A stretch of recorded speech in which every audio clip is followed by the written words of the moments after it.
This week has been a crazy decade. Google quietly crushed every OpenAI model on the market with the release of Gemini 2.5 Pro. Meanwhile, DeepSeek, Tencent, and Qwen all released banger Chinese models, but nobody's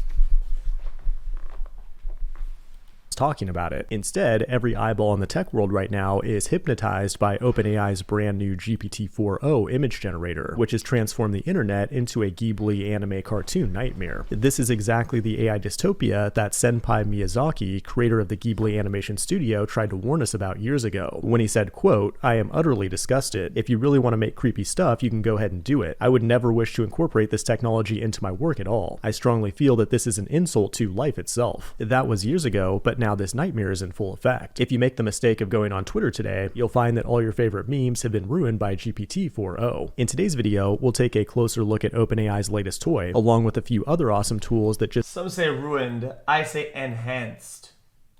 Hey. Just put us one step closer to the singularity. It is March 28th, 2025, and you're watching The Code Report. When I read in the newspaper that GPT-4o added an image generator, we have this. We had that. Now we have this, but we keep both. So what are you crying about? You still have that and this. What's the fucking problem? If you say you really like that, then still consume that. We'll consume this and that. My expectations were extremely low, especially after the disappointments of I'm saying it's slop, but it's okay. That's like going to a restaurant. You think, oh, it's a restaurant. It's a Mexican restaurant, right? But they serve Tex-Mex. Ew. Maybe you're Mexican. Like, I only eat Mexican food or whatever. I don't like Tex-Mex. You go to the restaurant. You order some taco, whatever. Okay, hold on. The other guy, he likes both. He has one taco and one bullshit Tex-Mex dog shit fucking slop, right? You say, yo, that's slop, yuck, and the guy says, yum, I enjoy that. Are you superior than him? Are you better? Do you know better? No, because taste, everybody has their own taste. They like the Tex-Mex dog shit and the taco. These guys have two things to enjoy and a wider variety of things that make them happy. You have less. How are you doing? Only because you said, no, this is slop. No. The person is living a happier life than your stupid dumb fucking dumbass. They're happier. But at least you get to say, but you like slop, which makes you feel superior. But they're happier, so. Sora and GPT 4.5. Enjoy losing, loser.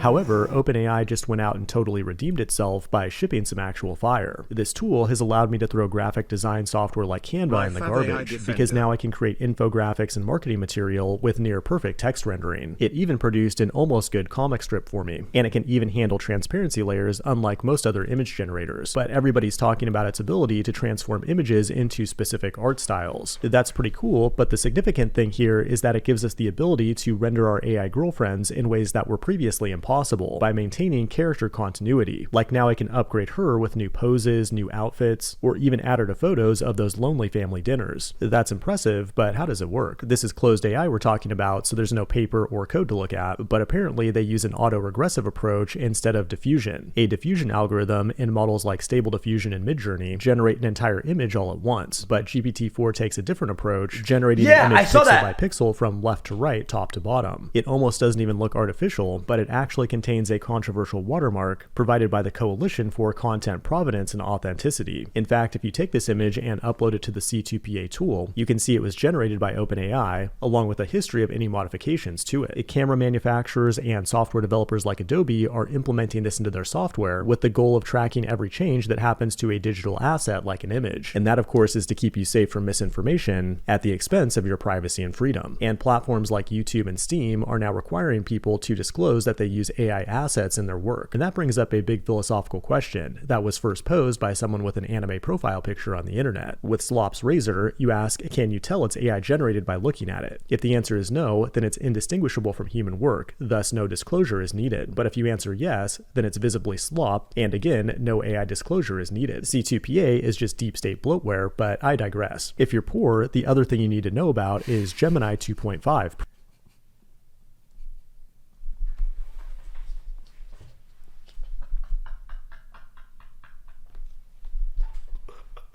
Pro. This new state-of-the-art model from Google actually slaps. Not only is it arguably just as good for programming as Claude 3.7 with a bigger context window, but it's also better than reasoning models like OpenAI o3, and you can actually use it for free right now instead of paying $200 a month for OpenAI Pro. But the problem for Google is that the Chinese are ruining their plans for world AI dominance. DeepSeek just released version 3.1 and it too slaps. Alibaba released Qwen 2.5 Omni, which can see, hear, talk, and write thanks to its new Thinker-Talker architecture. Then Tencent released T1 to compete with DeepSeek, and ByteDance, the company behind TikTok, released Dapo, an open-source reinforcement learning system for building large-scale large language models. We're currently living in a vibe coder's paradise, where anyone can pick up an open-source Chinese model and generate more code than they could ever possibly need. And that means real programmers are going to have a lot of code to fix and refactor. And an awesome tool that can help you review all that code is CodeRabbit, the sponsor of today's video. That's so cool though.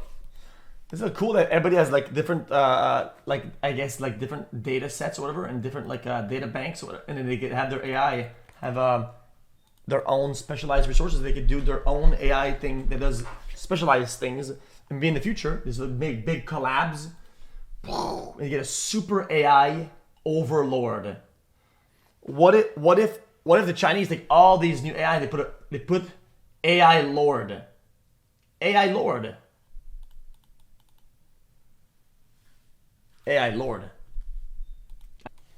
Yesterday, 21-year-old Roy was kicked out of the prestigious Columbia University, and that's because Roy has been a very bad boy. He used the power of JavaScript to make an application that can help you ace your technical interview, no matter how unprepared, nervous, or just plain dumb you might be. You see, Roy's app is not like other technical interview prep products out there. It's an invisible and undetectable AI that automatically guides you through technical interview questions as they happen in real time on a video call. And it actually works. Roy used his own tool to get real offers from big companies, including Meta, TikTok, Capital One, and Amazon. He then made a video explaining how he did this, and that brought great shame on these companies. The offers were quickly rescinded, and Amazon desperately tried to scrub the internet of the video where Roy showed the entire process from start to finish. They also tattled on him to Columbia, and now he's officially kicked out. In today's video, we'll go deeper into this rabbit hole and find out just how broken the modern technical interview process really is. It is March 27th, 2025, and you're watching the Code Report. First of all, I want to be clear that I do not endorse this product, nor do I even recommend using it. Yeah, this is a wholesome, family-friendly channel that does not condone cheating, but I do appreciate how the app's marketing gets right to the point. LeetCode. Collectively, developers have wasted billions of hours on this website, mastering complex data structure and algorithm problems to land a job tweaking CSS colors and centering divs. You have stolen my dreams and my childhood. Getting a job as a developer is an extremely cruel process. Tech companies want you to spend months grinding LeetCode to prepare in order to make their interview process cheaper. And I have nothing against LeetCode, it's great at what it does. Understanding algorithms is important for any programmer, but most LeetCode style questions are abstract and impractical. It's mostly just an efficient way for companies to filter out people from highly competitive jobs. Yeah, but the trade-off is that it puts an unnecessary amount of pressure on those looking for a job. Like, you might have 20 years of experience and exceptional practical skills, but because you couldn't optimize a longest substring search with a hash map, you're still unemployed and can't even pay your kids' orphanage bills. Well, that's not okay with Roy. His app works by taking screenshots of a problem in real time, then runs them through a large language model that generates a realistic path for humans to pretend like they're actually solving the problem.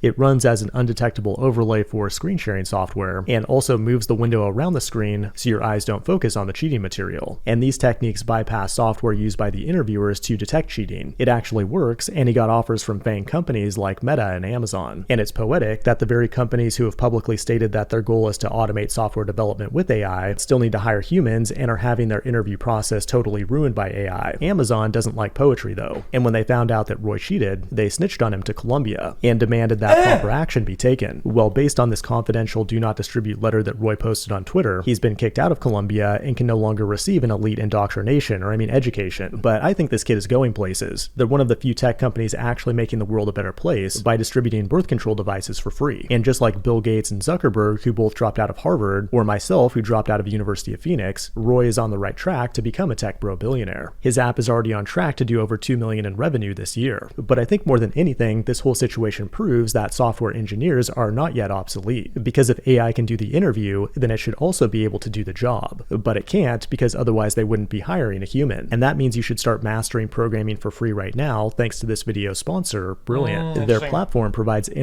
That's cool though. It's kind of interesting. Sorry, toenail. That's a good one. Use GPT-5.